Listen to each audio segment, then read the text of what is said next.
Chapter 1. Commodities. Section 3. The form of value or exchange value. B. Total or expanded form of value. 1. The expanded relative form of value. The value of a single commodity, the linen, for example, is now expressed in terms of numberless other elements of the world of commodities. Every other commodity now becomes a mirror of the linen's value. Footnote. For this reason, we can speak of the coat value of the linen when its value is expressed in coats, or of its corn value when expressed in corn, and so on. Every such expression tells us that what appears in the use values, coat, corn, etc., is the value of the linen. The value of any commodity denoting its relation in exchange, we may speak of it as corn value, cloth value, according to the commodity with which it is compared, and hence there are 1,000 different kinds of value, as many kinds of value as there are commodities in existence, and all are equally real and equally nominal. A critical dissertation on the nature, measures, and causes of value, chiefly in reference to the writings of Mr. Ricardo and his followers. By the author of Essays on the Formation, etc., of Opinions, London, 1825. S. Bailey, the author of this anonymous work, a work which in its day created much stir in England, fancied that, by thus pointing out the various relative expressions of one and the same value, he had proved the impossibility of any determination of the concept of value. However narrow his own views may have been, yet that he laid his finger on some serious defects in the Ricardian theory is proved by the animosity with which he was attacked by Ricardo's followers. See the Westminster Review, for example. End of footnote. It is thus that for the first time this value shows itself in its true light as a congelation of undifferentiated human labour. For the labour that creates it now stands expressly revealed as labour that ranks equally with every other sort of human labour, no matter what its form, whether tailoring, ploughing, mining, etc., and no matter, therefore, whether it is realized in coats, corn, iron, or gold.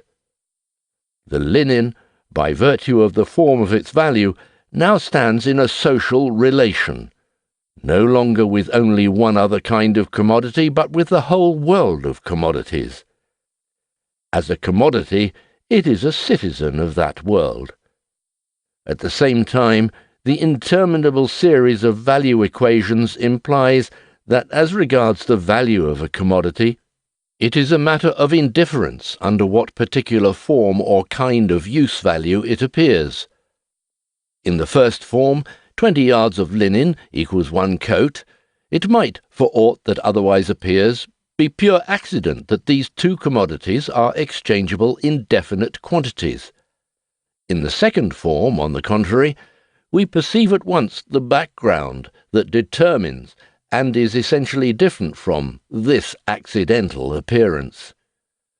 The value of the linen remains unaltered in magnitude, whether expressed in coats, coffee, or iron, or in numberless different commodities, the property of as many different owners. The accidental relation between two individual commodity owners disappears. It becomes plain that it is not the exchange of commodities which regulates the magnitude of their value, but on the contrary, that it is the magnitude of their value which controls their exchange proportions. 2. The particular equivalent form. Each commodity, such as coat, tea, corn, iron, etc., figures in the expression of value of the linen as an equivalent, and consequently as a thing that is value. The bodily form of each of these commodities figures now as a particular equivalent form, one out of many. In the same way, the manifold concrete useful kinds of labour, embodied in these different commodities, rank now as so many different forms of the realization or manifestation of undifferentiated human labour. 3. Defects of the total or expanded form of value.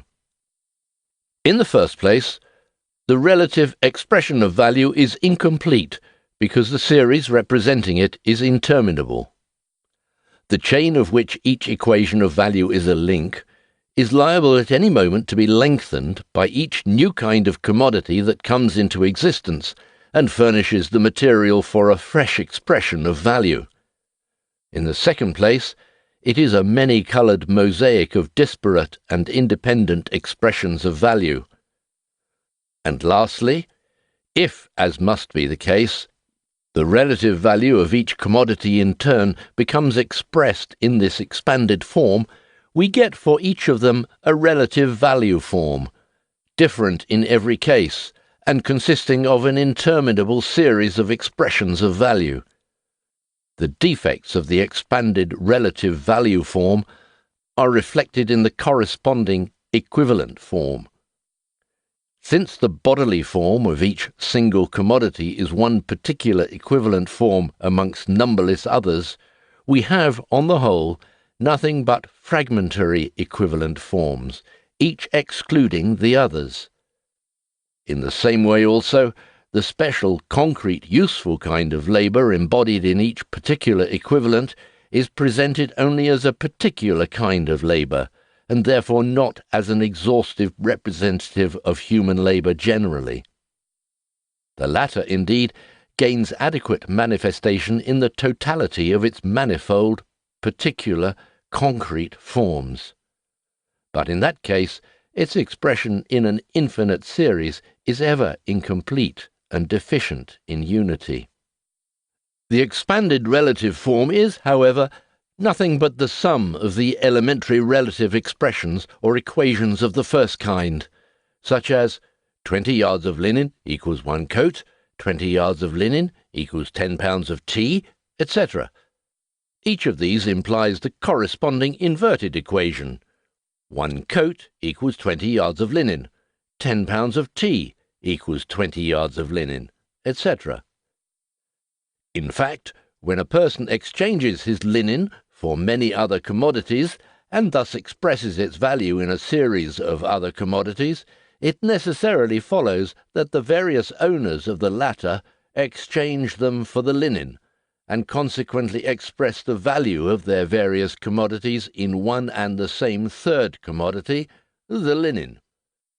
If, then, we reverse the series, 20 yards of linen equals 1 coat, or equals 10 pounds of tea, etc., that is to say, if we give expression to the converse relation already implied in the series, we get 1 coat, or 10 pounds of tea, or 40 pounds of coffee, or 1 quarter of corn, or 2 ounces of gold, or half a ton of iron, X of commodity A, etc., equals 20 yards of linen.